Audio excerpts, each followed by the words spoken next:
नमस्कार और स्वागत है। तो आज हम बात करने वाले हैं एंटरप्रेन्योरशिप की दुनिया के बारे में और खासकर इसमें जो रिस्क होता है उसे कैसे समझा जाए। अक्सर लोगों के मन में ये सवाल आता है ना कि अपना बिजनेस शुरू करना, क्या ये बस एक बड़ा जुआ है, सब कुछ दांव पर लगा देने जैसा। लेकिन देखिए, सच्चाई थोड़ी अलग है। जो माहिर लोग हैं वो जानते हैं कि ये किस्मत का खेल नहीं है, बल्कि पूरी तरह से एक स्ट्रैटेजी का खेल है। मतलब बात सिर्फ रिस्क लेने की नहीं है, बल्कि कैलकुलेटेड रिस्क लेने की है। तो चलिए शुरू करते हैं और सबसे पहले उन मुश्किलों को समझते हैं जो हर फाउंडर के रास्ते में आती ही आती हैं। देखिए, ये कुछ ऐसे रिस्क हैं जिनसे कोई बच नहीं सकता। मार्केट का कुछ पता नहीं होता, कब बदल जाए। टेक्नोलॉजी तो हर दिन बदल रही है। पैसों की कमी हमेशा एक टेंशन बनी रहती है। और फिर कंपटीशन, वो तो है ही। इसीलिए इन सब से निपटने के लिए एक सिस्टमैटिक तरीका होना बहुत बहुत जरूरी है।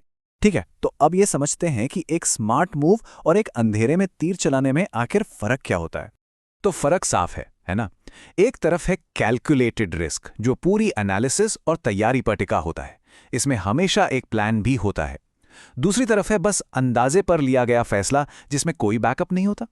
एक का लक्ष्य होता है धीरे धीरे मजबूती से आगे बढ़ना, जबकि दूसरा बस बड़े फायदे के पीछे भागता है बिना किसी स्ट्रैटेजी।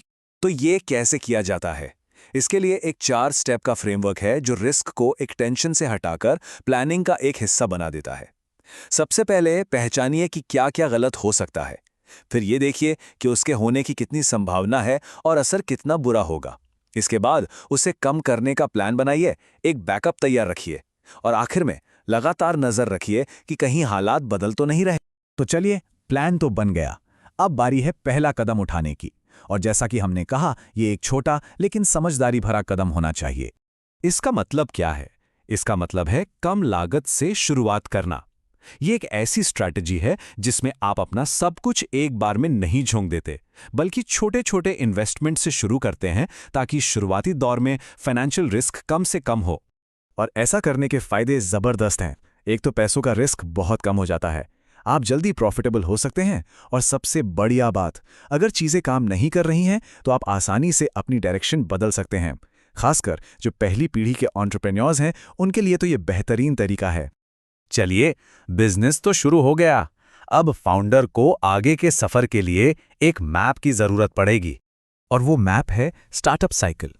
इसे आप एक तरह का रोड मैप समझ सकते हैं, जो दिखाता है कि कैसे कोई भी नया बिजनेस एक छोटे से आइडिया से शुरू होकर एक बड़ी मजबूत कंपनी बनता है।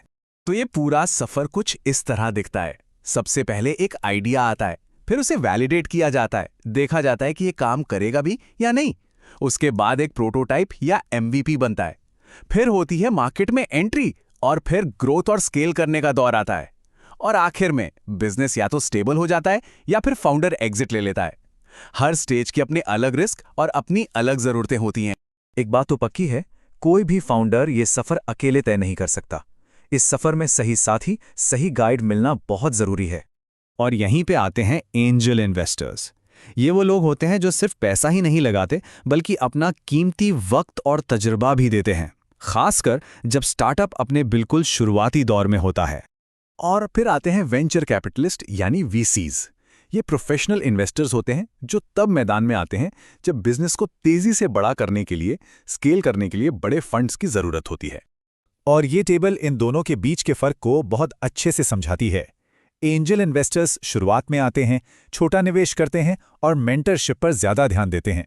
वहीं वीसीज ग्रोथ स्टेज में आते हैं, बड़ा पैसा लगाते हैं और उनका फोकस स्ट्रैटेजी और फाइनेंशियल रिटर्न पर होता है।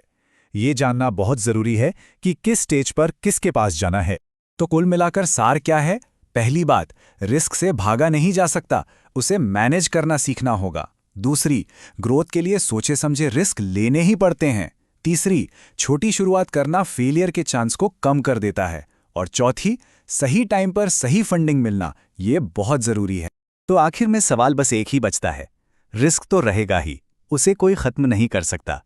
असली सवाल ये नहीं है कि रिस्क से कैसे बचें, बल्कि ये है कि क्या हम उसे मैनेज करने के लिए पूरी तरह से तैयार हैं। ये एक ऐसा सवाल है जो हर एंटरप्रेन्योर को खुद से पूछना चाहिए।